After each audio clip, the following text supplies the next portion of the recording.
ചേമ്പും താള് കറി കർക്കിടകത്തിൽ മാത്രമല്ല ഏത് സമയത്തും ഇത് വെച്ച് കഴിക്കാവുന്ന കറിയാണ്.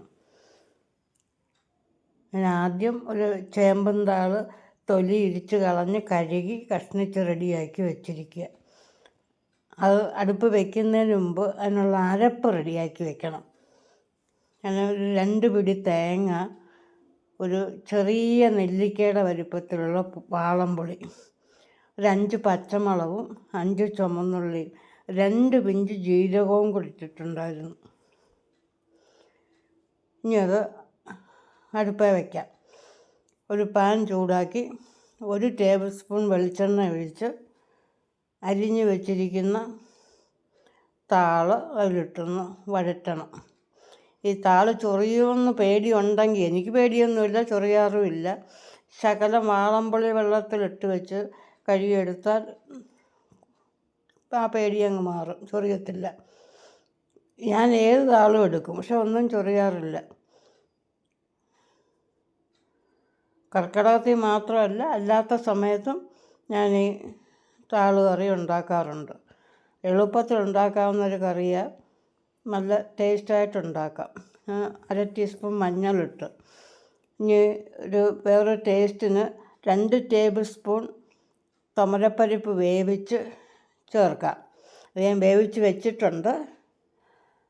ഉപ്പ് ചേർത്തു. തുമരപ്പരിപ്പ് ചേർക്കണം നിർബന്ധമൊന്നുമില്ല. പരിപ്പ് ചേർത്താൽ ഒരു കൊഴുപ്പും ഒരു പ്രത്യേക രുചിയുണ്ട്. അതുകൊണ്ട് ഇവിടെ താള് ചേർത്താൽ അത് മസ്റ്റല്ല. ഇനി ഈ സമയത്ത് ഇത് വഴന്ന് കഴിയുമ്പം താളൂടെ ചേർക്കാം. പരിപ്പ് വേവിച്ചത് ചേർക്കണം.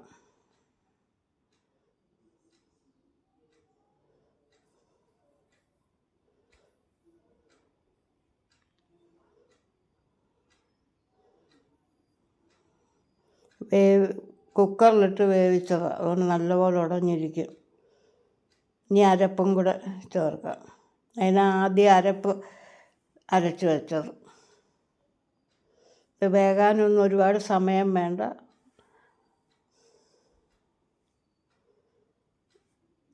വെള്ളം ചേർക്കണം. മിക്സി കഴുകി ജാറ് കഴുകി വെള്ളം ഒഴിച്ച് ഇനിയും വേണം, ശകലം കൂടെ വെള്ളം വേണം.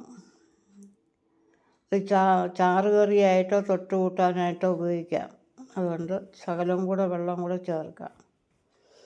ഈ പുളിക്ക് പകരം തൈര് വേണമെങ്കിൽ ചേർക്കാം. പുളിച്ച തൈര് ഒരു 3 ടേബിൾ സ്പൂൺ ചേർക്കാം. അത് പക്ഷേ ഇപ്പോഴല്ല ചേർക്കുന്നത്, ഏറ്റവും ലാസ്റ്റിൽ, അത് ഞാൻ പറയാം. ഇനി അത് അടച്ച് വെച്ചൊന്ന് വെന്ത് ചേരണം. ഇതിപ്പം പരുവമായി കഴിഞ്ഞു.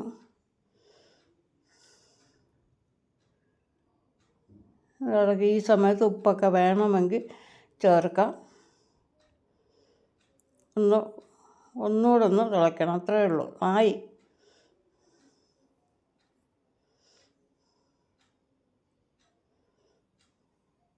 ഇനി ഇത് വാങ്ങി വെച്ചിട്ട് നമുക്ക് താളിക്കാം.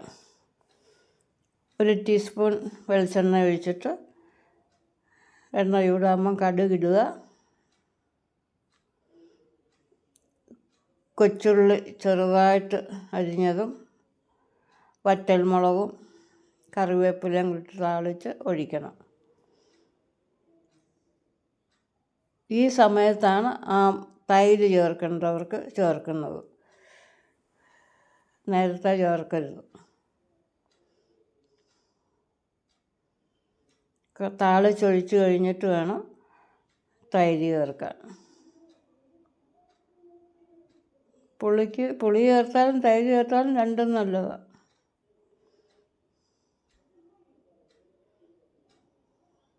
എളുപ്പത്തിൽ വയ്ക്കാവുന്ന ഒരു കറിയാണ്,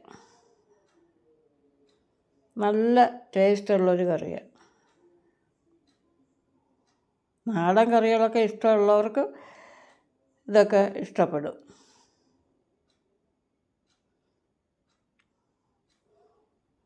ഇനി ഇളക്കി നോക്കിയിട്ട് പുളിയൊക്കെ പരുവാണോ നോക്കണം.